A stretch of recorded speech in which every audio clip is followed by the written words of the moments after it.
안녕하세요. 저는 경기도에 살고 있는 열심히 제 삶을 살고 있는 화려한 돌싱입니다. 제가 이혼을 하기 전에는 주변에서 이혼을 접하게 되면 저는 안타까움, 안쓰러움을 표현하곤 했는데요.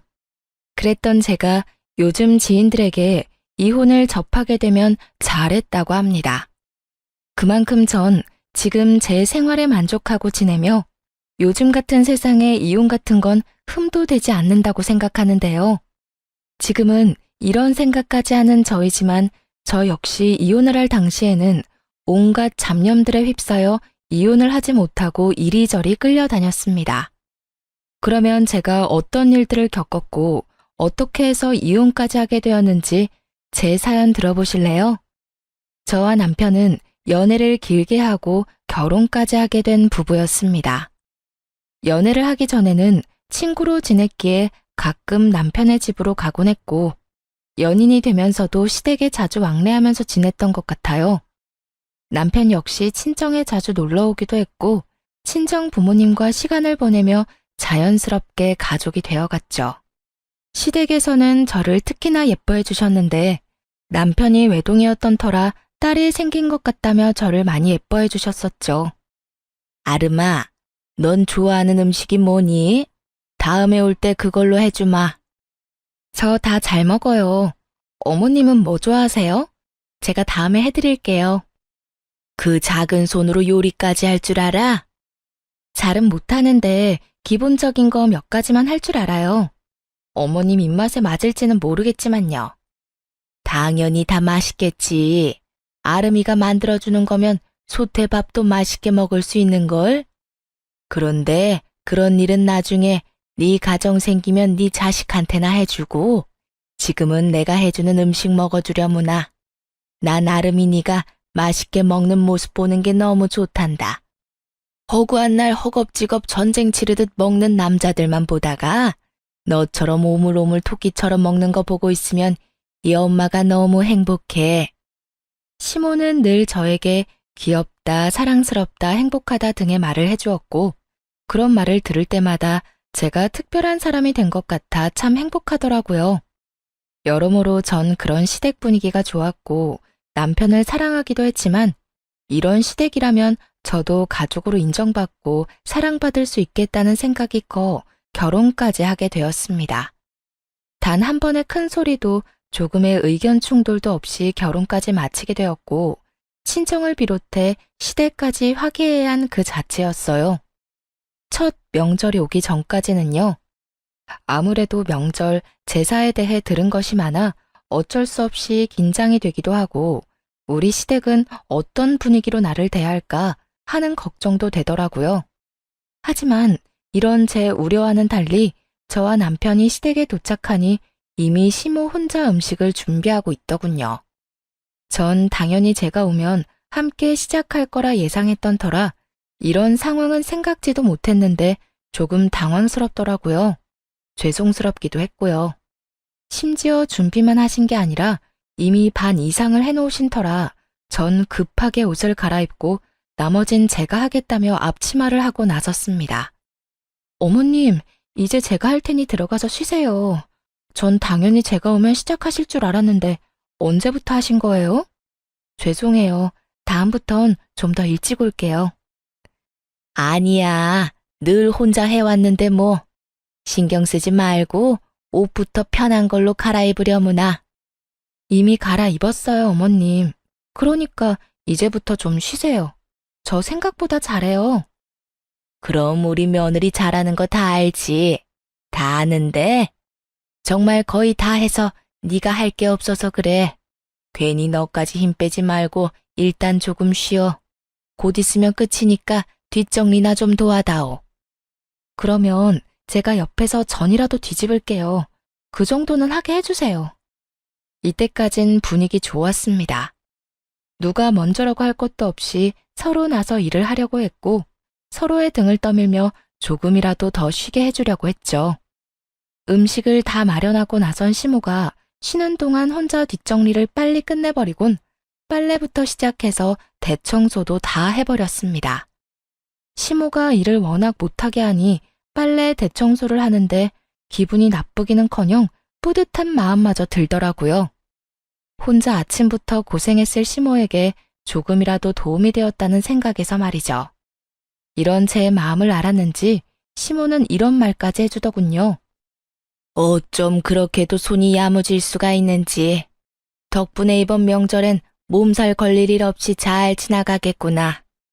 음식 준비부터 뒷정리도 잘하고 아주 집안일을 우리 아름이가 다 해준 덕에 이 엄마가 편하구나.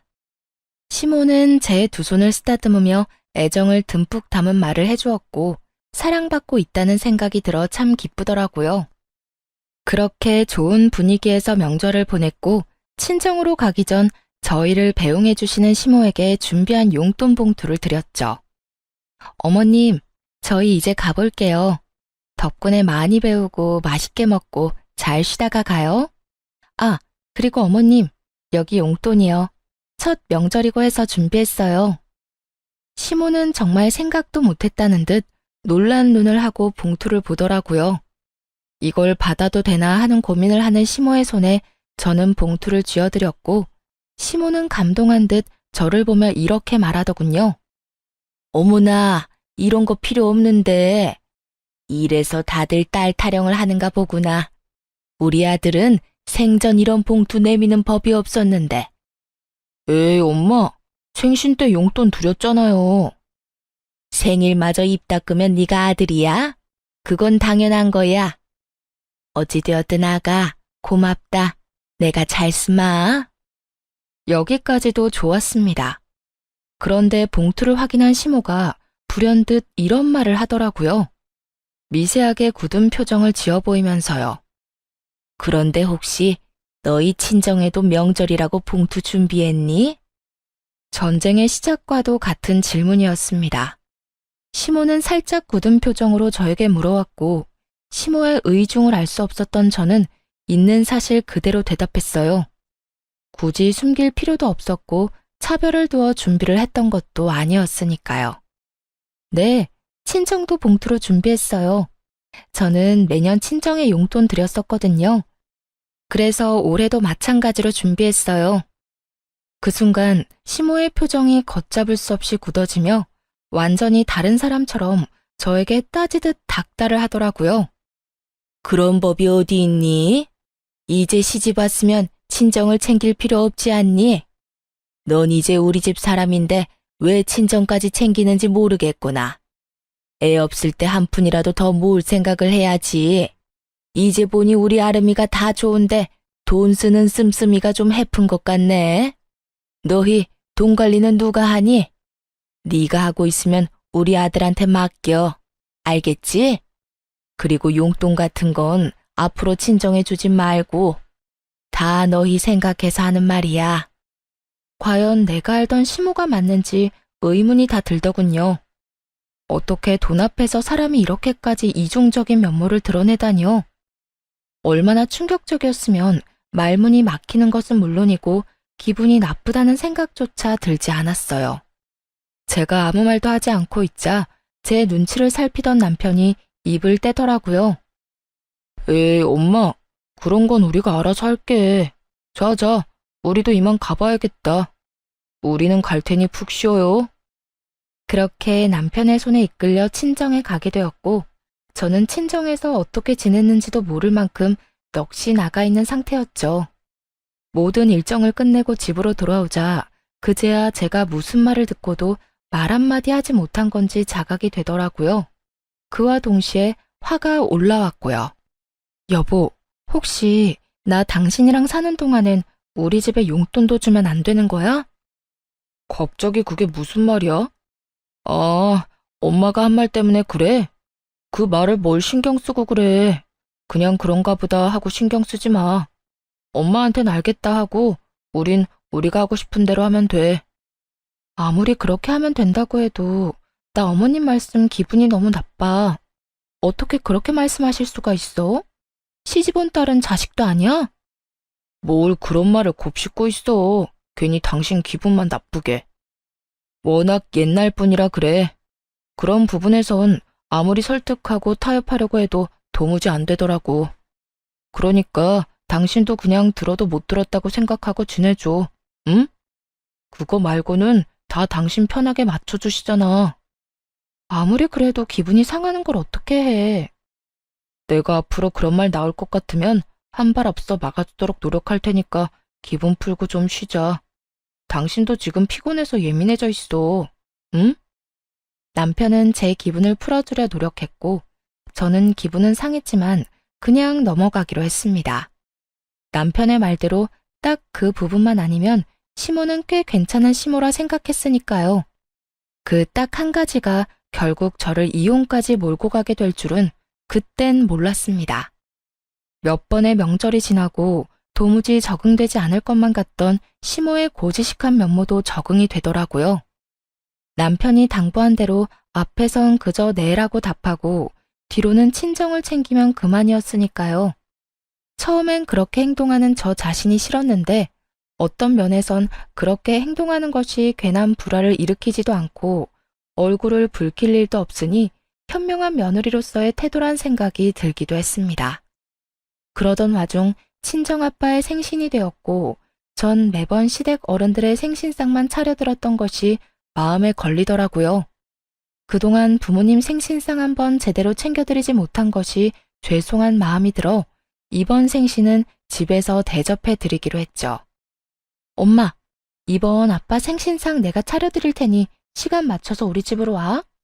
내가 입이 떡 벌어지게 한 상 차려드릴 테니까. 어머, 웬일이라니? 웬일은 무슨? 딸이 시집 가더니 철든 거지 뭐. 매번 시부모님들 생신상 차리면서 아빠 엄마 생각 많이 했었어. 딸이 돼서 제대로 된 생신상 한번 안 차려주고 시집 온 게 내심 죄송스럽기도 했고. 그러니까 이번엔 내가 처음부터 끝까지 다 준비할 테니까 시간 맞춰서 와서 식사만 하셔요. 그래, 알겠어. 네 아빠 또 울겠구먼. 그렇지 않아도 딸이라면 넘어가는 양반인데 그런 딸이 차린 생신상이라고 하면 눈물이 앞을 가려 밥이나 제대로 드실 수 있으려나 모르겠다. 어찌되었든 신경 써줘서 고마워, 딸. 덕분에 아빠 행복하겠네. 엄마와의 통화를 마치고 나니 더욱 죄송한 마음이 들더라고요. 이렇게 기뻐해 주실 줄 알았다면 진작 모셨을 텐데 하는 마음에서요. 전 더욱 생신 준비에 박차를 가했고 전날 장보기를 마치고 당일 아침부터 일어나 생신상을 준비했어요. 아침 일찍 일어나 남편 출근시키고 생신상 준비를 하는데 시모에게 전화가 오더라고요. 평소에도 통화는 자주 하던 터라 전 아무 생각도 의심도 없이 그 전화를 받게 되었습니다. 아름아, 우리 아들이 그러는데 오늘 사돈어른 생신 너희 집에서 한다며? 그 순간 정말 할 수만 있다면 남편 입을 찢어버리고 싶은 심정이었어요. 평소 시모가 어떤 사상을 가지고 있는 줄 알면서 그런 말을 전하는 것이 제정신 박힌 사람이 할 수 있는 일인가 싶더군요. 네, 밖에서 외식하는 것도 부담스럽고 해서 집에서 모시려고요. 좋은 변명이었다고 생각한 저와는 달리 시모는 제 생각보다 더 대단한 사람이더군요. 제 말에 이런 말을 했으니까요. 외식을 할 필요가 뭐가 있어. 그냥 친정에 가서 있는 반찬에 밥이나 한 끼 먹으면 되는 거지. 다른 것도 아니고 생신이니까 내가 이때껏 네 친정 생신은 챙기게 뒀는데 아무래도 안 되겠구나. 앞으로 생신도 챙기지 말거라. 어떻게 된 사람이 이런 말을 할 수가 있는 걸까요? 같은 여자, 같은 며느리의 경험이 있는 사람으로서 다른 것도 아닌 부모님의 생신을 챙기지 말라고 명령할 수가 있는지 이해가 되지 않았어요. 부탁, 권유도 아닌 명령조 시모의 말투에 저 역시 화가 났어요. 네? 아무리 그래도 생신은 챙겨야죠. 생신 챙긴다면서 괜한 낭비하니까 그렇지. 오늘도 봐라. 내가 너희 집 잠시 들린다고 우리 아들한테 연락 안 했으면 이딴 짓이나 하고 있다는 것도 몰랐을 거 아니니? 요즘 물가가 얼마나 올랐는데 생신상을 그것도 집에서 차려준단 말이니? 네가 우리 아들 집에서 그딴 짓거리 하면 퇴근하고 피곤한 우리 아들 제대로 쉬지도 못하고 그게 뭐 하는 짓이냐고? 혹시 아세요? 너무 화가 나면 아찔해진다는 것을요. 저는 생전 처음으로 너무 화가 나 아찔해지는 기분을 느끼게 되었고 그 순간 이때껏 참아왔던 모든 것을 터뜨렸어요. 어머님, 정말 해도 해도 너무하네요. 다른 것도 아니고 생신인데 제가 이 정도도 못 해드리나요? 그거 얼마나 한다고. 그리고 생신상에 드는 비용도 제가 번 제 돈으로 마련하는 거라고요. 그리고 저희가 사는 이 집, 어머님 아들 집이 아니라 제 집도 된다고요. 집 살 때 제 돈도 절반 들어간 거 뻔히 아시면서 왜 그렇게 말씀하세요? 너 지금 나한테 따지고 드는 거니? 다 너 잘 되라고 하는 말인데 네가 이런 식으로 나오면 나 정말 섭섭하다. 너 잘 되라고 하는 말, 그 말이 전 그렇게 싫더라고요. 정말 제가 그리고 저희가 잘 되길 바란다면 이런 식의 강요는 아니지 않나요? 제가 나쁜 길로 빠져 쓰면 안 되는 곳에 돈을 낭비하는 것도 아니고 다른 사람도 아닌 저를 낳아주시고 정성으로 키워주신 부모님께 이 정도 돈과 시간도 쓰면 안 되는 거냐고요. 시모는 늘 우리가 잘 됐으면 한다는 말을 방패로 삼으며 저를 억압해왔고 전 이제 그 억압에서 벗어나기로 했죠. 저도 섭섭해요, 어머님. 어머님이 저 잘 되라고 하는 말씀 전부 다 저한테는 다 섭섭하다고요. 시집을 가면 딸이 아닌 게 되는 것도 아닌데 왜 제가 친정에 어떤 일도 하지 말라고 하세요?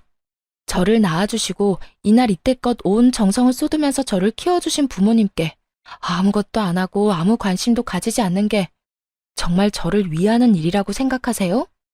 전혀 아니에요. 전 한두 푼 아끼자고 그렇게 살고 싶지 않다고요. 전 앞으로 어머님이 뭐라고 하시든 간에 친정이 할 도리는 하면서 살 거예요. 이런 제가 정 마음에 들지 않으시면 제가 돈을 어떻게 쓰든 관심을 가지지 말아주세요. 그러면 서로 얼굴 붉히는 일도 없고 서로 좋지 않겠어요? 뭐야? 너 지금 말 다 했니? 아름이 너 그렇게 안 봤는데 아주 되바라졌구나. 어디 어른한테 버릇없이 그딴 식으로 말하는 게야? 내가 말했지? 다 너 잘 되라고 하는 말이라고. 처음엔 생신상 용돈으로 시작해서 나중엔 더 큰 돈, 더 큰 걸 바라는 게 사람 마음이란 걸 왜 모르니? 네 친정 부모님이라고 다를 줄 알아? 나이 더 들면 기댈 거라곤 자식밖에 없을 텐데 그때 가서 너 어떻게 하려고 지금부터 지갑 노릇을 하려고 하냔 말이다. 저희 부부가 진짜 누구의 지갑 노릇을 하고 있는데 이딴 말을 하는지 모르겠더라고요. 시모는 친정에는 용돈도 주지 말라고 하며 달마다 저희에게 용돈을 받아 쓰는 것도 모자라 병원도 회사 다니는 저를 꼭 데리고 다니며 그 병원비조차도 저에게 다 내라고 하는 사람이었습니다. 그런 사람이 저딴 말이나 하니 퍽이나 진정성 있어 보이더라고요. 제발 그 말 좀 하지 마세요. 다 저 잘 되라고 한다는 그 말이요. 그게 어떻게 제가 잘 되라고 하는 말이에요? 그리고 지갑이요? 그런 식으로 따지면 저희가 어머님께 매달 드리는 용돈부터 각종 병원비까지 더는 도움을 드리면 안 되겠네요. 어머님 역시 이제 기댈 거라곤 외동아들 하나뿐일 텐데 사람 마음 모르는 거라고 저희한테 더 큰 걸 바라면 어떻게 해요? 그걸 말이라고 하니? 진정하고 시댁이 갔니? 내가 누누이 말하지 않았니? 시집 오면 넌 친정 사람이 아니라 우리 이 시집안 사람이라고. 넌 이제 우리 가족인데 가족인 날 돕는 건 당연하지. 저한테는 그 모든 게 당연하지 않으니까 그렇게 살고 싶으신 어머님이나 친정 다 무시하면서 잘 사시고요. 저한테 더는 강요하지 마세요. 저 이만 끊을게요. 더 이야기 나누다간 정말 어머님하고 사이 틀어질까봐 겁나네요. 그러면 들어가세요. 저는 전화를 끊어버렸고 시모에게서 전화가 계속해서 왔지만 연락을 받지 않았죠. 정말 생각하면 할수록 화가 나더라고요. 시부의 생신날엔 시모와 함께 여행을 보내드렸고 시모의 생신날엔 명품 가방을 선물했었습니다. 물론 선물과는 상관없이 생신상까지 차려드렸었고요. 그땐 이런 며느리가 또 없다고 덕분에 이런 호강을 다 누려본다고 했던 사람이 어떻게 그깟 생신상 한번 마음 편하게 차리지도 못하게 하는 것인지 너무 화가 나더라고요. 이런 부모도 부모라고 그 큰 돈을 들여가며 신경을 쓰고 대접했던 저 자신에게도 너무 화가 나기도 했습니다. 하지만 언제까지나 씩씩거리며 화를 내고 있을 순 없는 노릇이었어요. 처음으로 차려드리는 친정아빠의 생신을 이딴 식으로 망치고 싶진 않았거든요. 그래서 전 마음을 가다듬고 기뻐하실 부모님의 얼굴을 떠올리며 생신상을 준비했고, 밑재료 준비를 끝내고 한숨 돌릴 때쯤 거칠게 문을 두드리는 소리가 들려오더군요. 야! 야! 문 열어! 이 문 당장 열어! 설마 했던 우려가 현실이 되는 순간이었어요. 화가 머리끝까지 난 시모는 집으로 들이닥쳤고, 제가 문을 열어주자마자 저를 밀치고 집으로 들어오더니 화를 내며 기껏 준비한 재료들을 다 엎어버리기 시작하더군요. 이게 무슨 짓이에요? 그만두세요. 그만하시라고요. 이거 놔라 이년아. 네가 그만하라고 하면 내가 그만할 줄 알아? 어디 건방지게 뭐? 강요하지 마. 신경을 꺼. 내가 너한테 어떻게 했는데 네가 감히 나한테 그런 식으로 명령을 해. 이 고약한 년. 내가 너 버릇을 단단히 고쳐줄 거다. 생신상? 웃기지 마. 내가 절대 아무것도 못하게 해줄 테니까. 아무리 말려도 눈이 돌아버린 시모를 말리는 건 불가능했어요. 이미 재료들은 손 쓸 수 없이 망가진 상태였고, 제가 말리면 말릴수록 시모는 더 격하게 난동을 부리더군요. 시모는 아예 집에서 어떤 음식도 만들게 하고 싶지 않았는지 아예 냉장고 문까지 열어 모든 음식들을 다 꺼내 바닥에 쏟아부어 버리더군요. 전 그저 그런 시모를 지켜보며 분이 풀릴 때까지 지켜보기로 했죠. 그러면서도 남편에게 연락해 당장 집으로 오라는 말을 전했고, 시모의 난동을 부리는 모습을 동영상으로 남기기도 했습니다. 네 년이 감히 날 우습게 봐?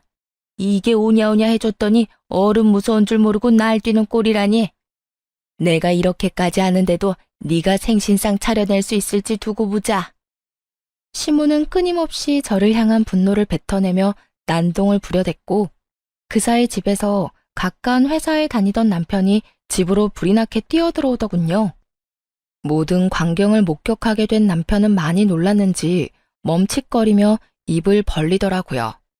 그것도 잠시 반찬통을 들고 바닥으로 집어던지려는 시모를 가까스로 저지한 남편은 시모에게 소리를 지르며 화를 냈어요. 엄마, 이게 다 뭐야? 도대체 이게 무슨 짓이야? 이 사람이 무슨 잘못을 얼마나 했다고 이딴 짓까지 하냐고. 이거 놔라. 저 물건이 나한테 한 말 들으면 너도 내가 왜 이렇게까지 했는지 다 이해할 것이다. 저 사람이 어떤 말을 어떻게 했든 이건 아니지. 엄마가 뭐 때문에 화가 났는지 대충 알겠는데 그 어떤 이유로 얼만큼 화가 났던 간에 이건 아니야. 자신을 이해하기는커녕 저를 두둔하고 나서는 남편을 보며 시모는 더 큰 분노를 느끼는 듯했고, 그 분노의 화살은 다시 저에게로 향하더군요. 너 도대체 내 아들한테 뭐라고 했길래 내 아들이 나한테 이렇게 화를 내? 그리고 이를 데가 없어서 회사에서 열심히 일하는 사람한테 전화질을 한 게야? 너 이렇게까지 생각 없는 물건이었어? 그 순간 어떤 생각이 들었는지 아세요? 다 포기하고 싶다, 다 버리고 싶다였어요. 난장판이 되어버린 집만큼 제 마음 역시 난장판이 되어버린 상태였고, 무엇보다 이 모든 광경을 부모님께 보이면 절대로 안 된다는 생각도 들었습니다. 다른 날도 아닌 생신날 이런 광경을 보게 된다면 그런 불효도 또 없을 테니까요. 화를 낼 가치도 없는 사람에게 화를 내고 싶지도 않았어요. 우선 전 봉지를 찾아들고 시모가 다 엎어버린 재료들을 챙겨넣고 시모의 손에 꽉 쥐어주며 이렇게 말했어요. 이거 덕분에 저는 못 쓰게 됐으니까 가져가서 저녁해 드세요. 어머니 말대로 요즘 물가가 장난이 아닌데 그냥 버릴 순 없으니까요. 어머님이 다 망쳤으니 어머님이 책임지시고 해결하시라고요. 그리고 뒷정리도 다 하고 가세요. 어머님 말대로 힘들게 일하고 온 어머님 귀한 아들이 이걸 다 치울 순 없는 노릇 아니겠어요? 그러니까 이 난리를 부린 어머님이 직접 다 치우고 가세요. 제 말에 시모는 몸까지 부들부들 떨며 손을 치켜들더군요. 전 그 손을 낚아채 뿌리쳐버렸고요. 2년이 감히? 자꾸 2년 전년 하지 마세요. 전 어머님한테 그딴 욕 들을 만큼 잘못한 거 없어요. 그리고 제 몸에 손도 대지 마시고요. 저희 부모님이 맞고 다니라고 시집 보낸 거 아니고요. 행복하게 지내라고 시집 보낸 겁니다. 그러니까 앞으로 저한테 함부로 대하지 말아주세요. 여전히 몸을 부들부들 떨던 시모는 누가 말릴 새도 없이 이번엔 제 머리채를 획 잡아버렸고 워낙 순식간에 일어난 일이라 어떤 반응도 하지 못했어요. 그 순간 부모님의 목소리가 들리더라고요. 연락도 없이 이렇게 일찍 와도 되는 거야? 집에 가보고 없으면 전화하면 되죠 뭐. 연락하면 분명 오지 말라고 할 게 뻔하다고요. 아무리 당신 생일상이라고 해도 어떻게 애한테 다 맡겨놓고 가만히 있어요? 나라도 가서 좀 도와야지. 그런데 왜 문이 열려있지? 얘는 겁도 없이... 어머, 이게 다 뭐야? 사돈, 뭐 하는 짓이에요? 아무래도 제가 마음에 걸렸던 부모님은 뭐라도 도울 마음에 일찍 저희 집으로 오셨고 남편이 급하게 집으로 들어오느라 문을 잠그는 것을 깜빡했던 것이었습니다.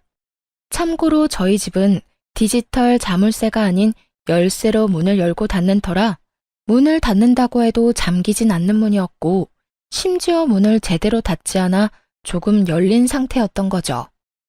아무것도 알 리 없었던 부모님은 문을 열고 집으로 들어왔고 그곳에서 처음 본 것이 제가 시모에게 머리채를 잡혀 이리저리 휘둘리고 있는 상황이었던 것이었어요. 그것도 아빠의 생신날 말이죠. 제가 떠올리기도 싫었던 최악의 상황이 되어버렸고 제가 시모의 손에 휘둘리는 그 순간에도 부모님에 대한 죄송함에 어찌해야 할 바를 모르겠더라고요. 하지만 시모는 머리끝까지 화가 난 엄마의 고함을 듣지 못할 만큼 흥분한 상태였고 여전히 저를 놓을 기미가 보이지 않는 상태였습니다. 그 순간 엄마보다 더 화가 난 아빠가 다가와 시모의 손을 낚아채 멀뚱히 서 있는 남편의 쪽으로 시모를 던지듯 밀어버렸습니다. 시모는 남편의 품에 고꾸라졌고 그런 시모를 아빠는 무서운 표정으로 아무 말도 하지 않고 그저 노려보시더군요. 그런 아빠를 대신해 엄마가 시모에게 화를 내기 시작했습니다. 이보세요. 지금 도대체 이게 다 무슨 짓이에요? 우리 딸이 뭘 그렇게 잘못했다고 애를 이렇게까지 잡는 거냐고요? 아니, 잘못을 했더라도 말로 타이르면 되는 일이지 우리 애가 짐승도 아니고 어떻게 이런 짓을 할 수가 있어요? 입 없어요? 말할 줄 몰라요? 그 뚫린 입으로 말 좀 해보라고. 격한 감정을 드러내며 시모에게 따져묻는 엄마와 아무 대답도 하지 않는 시모. 그야말로 그런 난리가 또 없는 상황이었어요. 그 상황에서도 화가 나는 것은 시모의 침묵이었어요. 엄마의 그 어떤 물음에도 시모는 그저 침묵을 지키고 있었는데 그 침묵의 의미는 미안함이 아닌 그저 말도 섞고 싶지 않다는 느낌이 강하게 들었기 때문입니다. 엄마가 시모를 몰아붙이는 내내 시모는 빈정거리는 표정을 지어 보이며 입을 삐죽거리는 듯 엄마를 농락하는 모습을 보이더군요. 그 모습은 너는 짓거려라, 난 안 듣는다는 식의 무시와 다름이 없었고 엄마도 저와 똑같이 느꼈는지 말할 가치도 없다시며 저를 데리고 나와 친정으로 와버렸습니다. 그리고 그날 저는 몰랐던 사실을 알게 되었습니다. 그 여편네 진짜 미친 거 아니야? 어떻게 감히 너한테 이딴 짓을 할 수가 있어? 네 남편은 도대체 뭐 하고 있었니? 네가 그런 일을 당하는데 멀뚱히 서서 구경만 하고 있다는 게 말이나 돼? 엄마가 일찍 서두르지 않았으면 어떻게 됐을 거야? 여보, 그만해. 아름이 놀란 거 안 보여? 그러니까 애한테 그러지 말고 흥분 좀 가라앉혀. 네가 뭘 잘못했다고 고개 숙이고 있어. 딸, 고개 들어. 너 잘못한 거 하나도 없어. 엄마, 아빠, 죄송해요. 하필 생신날 이런 꼴 보여서. 네 잘못 아니라니까. 어떻게 인간의 탈을 쓰고 남의 집 자식한테 그딴 짓을 할 수가 있어? 인간이라면 그러면 안 되지. 돈 받아갈 땐 그렇게 고맙다고 바닥 갈라지게 고개 숙이고 잘하겠다고 하더니 이게 잘하는 거야? 머리채나 잡아뜯는 게 잘하는 거냐고. 돈? 엄마, 그게 무슨 말이야? 그 뒤로 이어진 엄마의 말은 정말 어이가 없더라고요. 어느 날은 네 남편이 술 먹고 여기로 찾아왔더라. 그 옆편에 살던 집 주인이 당장 나가라고 했다던데. 돈이 없어서 마땅히 옮겨줄 집이 없다고 말이야. 생각 같아서 당장 집이라도 마련해주고 싶은데 대출 받는 것도 한계가 있고 큰 돈도 없어서 속상하다면서 울더라고. 얼마나 서럽게 울던지. 네 아빠랑 내가 신경 쓰여서 우리 노후 자금까지 내줬는데 어떻게 그런 우리한테 이딴 광경이나 보게 만들어? 그 옆편네도 그래. 우리한테 받은 돈으로 집까지 마련했으면서 어떻게 우리 딸인 너한테 그딴 짓을 해? 아니, 돈을 다 떠나서 자기 자식 귀하면 남의 자식 귀한 줄도 알아야지. 어떻게 남의 귀한 자식을 그런 식으로 대할 수가 있냐고.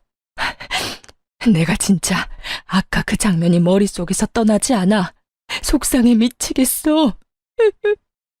이렇게까지 감정 표현을 하는 분이 아닌데 많이 속상하시던 엄마는 제 앞에서 화를 내시며 우시더라고요. 평소라면 다 괜찮다고 그런 일도 있다며 제 등을 쓸어내려 주셨을 엄마가 우시는데 제 마음도 무너져 내리더군요. 그렇게 한참 울은 저는 겨우 마음을 진정시키고 생각을 정리했어요. 정리하면 할수록 이해가 되지 않더라고요. 저에게 말 한마디 하지 않고 친정에서 큰 돈을 받아간 남편. 남편에게 그 큰 돈을 받아 집을 마련한 시모. 친정에서 받은 돈으로 집까지 마련했으면서 친정엔 조금의 용돈도 용납하지 않았던 시모. 그 모든 게 이해가 되지 않았습니다. 더욱 괘씸한 건 남편이었어요.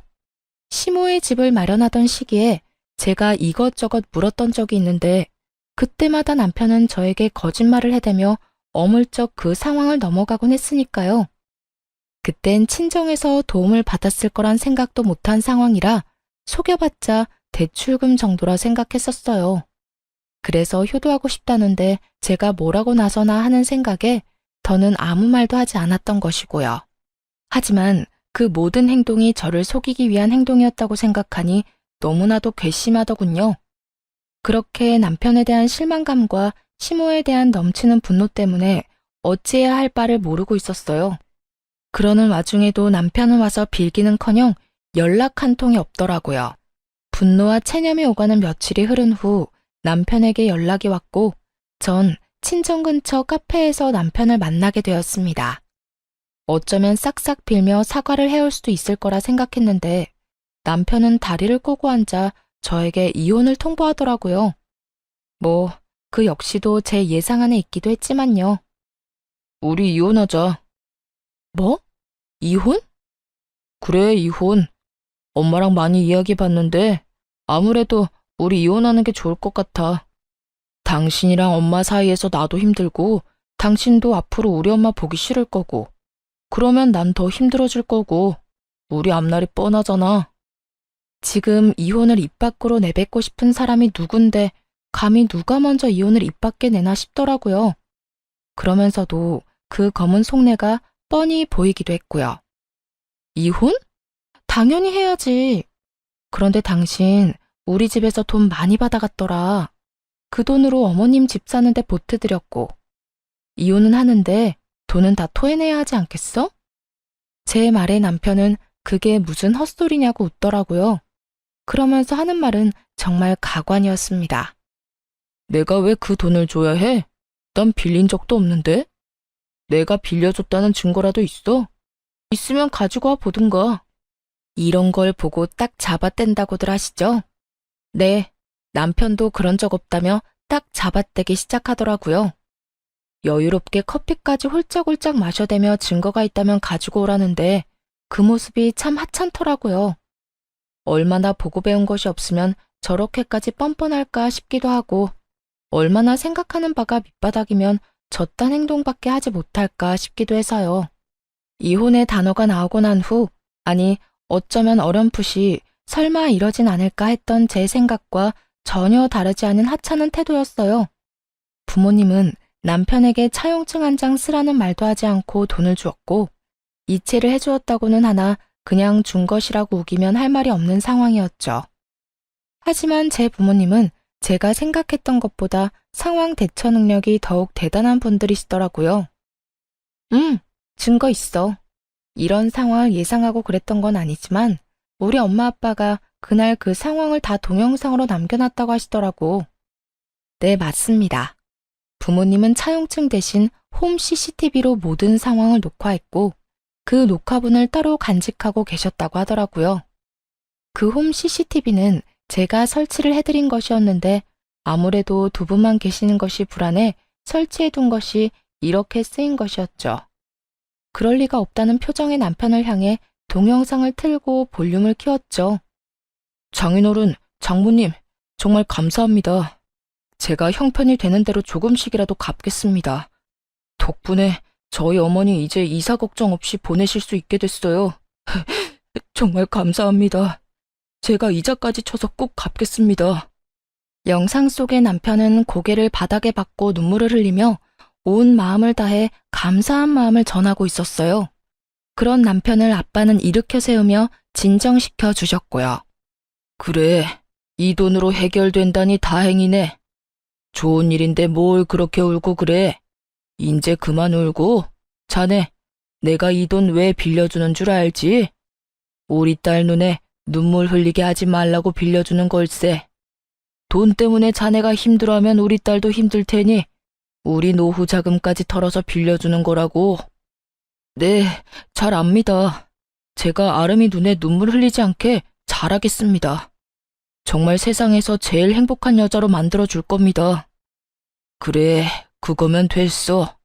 혹시나 우리 딸 눈에 눈물 나게 하는 날엔 지금 이 돈 한 번에 다 갚아야 할 거야. 농담 아니네. 나는 다른 건 몰라도 내 딸 눈에 눈물 나는 꼴은 못 봐. 자네, 내 말 무슨 뜻인지 알지? 네, 잘 알겠습니다. 혹시나 아름이랑 제가 잘못되면 당연히 이 돈은 다 돌려드려야죠. 하지만 그런 일은 절대로 없을 테니 걱정하지 마십시오. 차용증이라도 쓰라고 하면 쓰겠습니다. 됐어.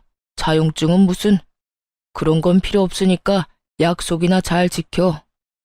아빠의 말처럼 차용증은 필요가 없었죠. 이렇게 버젓이 동영상이 있으니까 말이죠. 남편은 사색이 되어 저에게 아무 말도 하지 못한 채 눈만 동그랗게 치켜뜨고 있었고 전 그런 남편에게 이혼 통보를 되돌려 주었어요. 이혼하자고 했지? 뭐라고 했더라? 우리 앞날이 뻔하다고 했었나? 그렇긴 해. 우리 앞날이 너무 뻔하게 잘 보여서 나도 더는 당신이랑 못 살겠다. 이렇게 이혼할 거 이때까지 왜 참고 살았나 모르겠어. 어찌되었든 위자료 청구는 할 거니까 준비해놔. 당신 포함해서 당신 엄마한테도 소장 갈 거니까 참고하고. 그러면 법원에서 봐. 할 말을 다 한 제가 자리에서 일어나려고 하자 손바닥 뒤집듯 태도를 180도 바꿔버린 남편놈이 제일 가벼운 무릎부터 꿇더라고요. 여보, 잠시만. 정말 이혼하자는 말이 아니었어. 그런 뜻이 아니었다고. 내 말 좀 들어봐. 들을 말이 뭐가 있어. 네가 뭘 생각하는지, 어떤 생각으로 나한테 이혼까지 하자고 하는지 누구보다 더 잘 알고 있는 게 난데. 돈 빌려갈 때는 목이 부러지라 조아리면서 다 갚는다고 호언장담을 하더니 뭐? 빌린 적이 없어? 이 영상 없었으면 너 끝까지 그런 적 없다면서 이혼하자고 난리를 부렸겠지? 내 말이 틀려? 됐어. 너 같은 인간 쓰레기를 무슨 말을 더 하겠니? 난 이제 너한테 듣고 싶은 말도 전혀 없고 더는 너 같은 인간한테 하고 싶은 말도 없어. 아니야, 그런 게 아니라고. 난 그저 내가 이혼하자고 하면 당신이 숙이고 들어올 줄 알고 그런 거였어. 그리고 돈은 당신이 막 몰아붙이니까 나도 순간 짜증이 나서 아무 말이나 짓거린 거야. 아, 진짜 구질구질하다. 변명을 하려거든 제대로나 해. 되지도 않는 변명으로 그렇지 않아도 폭발 직전인 사람 더 열받게 하지 말고. 변명이 아니라 진심이야. 제발 내 말 좀 믿어주라. 나 당신 아직 많이 사랑해. 사랑 같은 소리 하네. 이거 나. 남편은 그제야 저를 붙잡고 늘어졌지만 전 그런 남편의 손을 뿌리치고 자리를 벗어났습니다. 그 후 예정대로 남편과 시모에게 소장을 날렸고 그 결과 위자료도 받고 이혼까지 마무리하게 되었습니다. 부모님 역시 전 남편에게 빌려주었던 돈을 다 돌려받게 되었고요. 친정 부모님께 줄 돈과 저에게 줄 위자료 때문에 전 시모는 집을 다시 팔고 작은 월세집으로 이사하게 되었고, 전 남편 역시 저에게 최고액의 위자료를 주게 된 탓에 빚쟁이가 되어 전 시모의 집으로 들어가게 되었죠. 그렇게 모든 게 끝났다고 생각했는데 전 시모에게 전화가 오더라고요. 아름아, 잘 지냈니? 첫마디에서 온몸에 소름이 쫙 돋는 것이 귀신 목소리를 들은 것처럼 기분 나쁜 소름이 돋더군요. 전 아무 대답도 하지 않았고 그런 상황을 예상했다는 듯 시모는 아랑곳하지 않고 자기 말을 이어나가더군요. 잘 지내지? 잘 지내겠지. 우리 아름이는 야무지고 똑똑하니까. 다름이 아니라 내가 그동안 생각 많이 해봤는데 내가 여러모로 너한테 몹쓸 짓을 많이 했더구나. 너 같은 며느리가 또 어디 있다고 내가 너한테 그런 짓을 한 건지. 네 남편, 아니, 우리 아들한테 혼 많이 났다. 나 때문에 너랑 이혼하게 됐다고 날 많이 원망하더구나. 틀린 말은 아니지. 내가 널 이혼시킨 거나 마찬가지지. 내가 정말 미안해. 그래서 말인데, 내가 이렇게 사과할 테니 이혼은 없던 일로 하면 안 되겠니? 기가 막히더라고요. 이제 와서 속내가 뻔히 보이는 사과를 하는 것도 어이가 없었지만 전 남편 역시 어이없기는 매 한 가지였어요. 본인이 누굴 원망할 처지조차 되지 않으면서 감히 누굴 원망하는 것인지. 저요, 전 시모에게 그 모진 수모를 겪었을 때도, 전 남편이 저도 모르게 큰 돈을 친정에서 받아갔을 때도 화가 나고 괘씸하긴 했지만 이혼하겠다고 확실하게 마음먹은 건 아니었어요. 시모야 연을 끊고 살면 되는 거고 다른 사치 부리는 데 쓴 돈도 아닌 부모 집 마련해준다고 빌려간 돈이야 갚으면 그만이라고 생각했으니까요. 하지만 전 남편은 제 이런 마음을 짓밟는 것도 모자라 부모님이 자신을 믿고 차용증을 쓰지 않았다는 것을 악용해 돈까지 꿀꺽 삼키려는 모습을 보며 비로소 이혼을 결심하게 되었던 것이었어요. 물론 불을 지핀 건 시모가 맞지만 그 작은 불씨를 큰 불로 만든 것이 본인이면서 시모를 앞세워 저를 설득하려는 그 속내가 참 어이없으면서도 화가 나더군요. 저는 그럴 생각 없어요. 전 그 인간한테도 오만정이 다 떨어졌다고요. 받을 도움은 다 받고 돈 안 갚아도 되겠다 싶으니까 저부터 버리는 남자. 당신 같으면 데리고 살고 싶겠어요? 거기에다 집도 절도 없는 빚쟁이인 남자를요? 저 그 정도로 바보는 아니에요. 아름아, 그러지 말고 다시 한 번만 생각해 주려무나. 우리 아들 금방 일어설 수 있어. 아직 나이가 젊잖니. 그러니까 그간의 정을 생각해서라도 다시 생각해 주려무나. 결국 전 시모는 악어의 눈물을 쏟아내며 매달리기 시작했고 전 그런 시모에게 이렇게 말했습니다. 그러니까요. 나이도 젊은데 제가 왜 그딴 인간이랑 살아야 하나요? 앞으로 살 날이 긴데 그딴 인간 뒷바라지만 하면서 살라고요? 밑 빠진 독에 물 부어가면서 고생할 마음 없으니까 다신 연락하지 마세요. 저는 전화를 끊어버린과 동시에 차단해버렸고 그 후론 연락이 닿는 일은 없었습니다. 참 한심하지 않나요? 가만히라도 있으면 절반이라도 간다고 그저 주는 대로 받고 하는 대로 가만히 두기만 했더라도 좋은 집에서 편하게 잘 살았을 텐데 괜히 건드리면 안 될 사람을 건드려서 저 고생을 하나 싶었네요. 뭐 자기 복 자기가 찬 거 아니겠어요? 요즘 전 친정에서 지내고 있어요. 회사는 여전히 잘 다니는 중이며 요즘엔 남자친구가 생겨 행복하고 아기자기한 연애를 하고 있는 중이랍니다. 지금 만나는 사람은 좋은 사람이에요. 따뜻한 사람이죠. 언제 어디서나 제가 우선이라고 말해주는 사람이고 만나는 지난날 동안 여름에는 손 선풍기를 겨울엔 핫팩을 건네주는 그런 따뜻한 마음과 세심한 배려를 할 줄 아는 남자예요. 무엇보다 길을 거닐 때면 꼭 저를 길 안쪽에서 걷게 하는 남자친구를 보며 이렇게 따뜻하고 세심한 사람도 있구나 하는 생각을 하곤 해요. 아직까진 결혼 생각은 없지만 지금 제가 사랑하는 남자친구의 모습이 변함이 없다면, 그리고 이 모습이 정말 이 남자의 본 모습이라면 다시 한번 용기를 낼 수도 있을 것도 같아요. 그 정도로 요즘 행복하고 사랑 가득한 날들을 보내고 있습니다. 앞으로도 전 연애도 하고 일도 하며 제 삶을 행복하게 살아가 보려고요. 저 역시 처음 이혼했을 땐 다시 연애를 시작하는 것이 상대방에게 왜인지 죄를 저지르는 기분이 들더라고요. 하지만 곰곰이 생각해보니 제가 죄를 짓고 있는 건 아니더라고요. 제가 이혼 사실을 숨긴 것도 아니고 이혼을 한 게 죄는 아니니까요. 제가 뭘 하든 어떤 연애를 하든 그건 제 자유 아닐까요?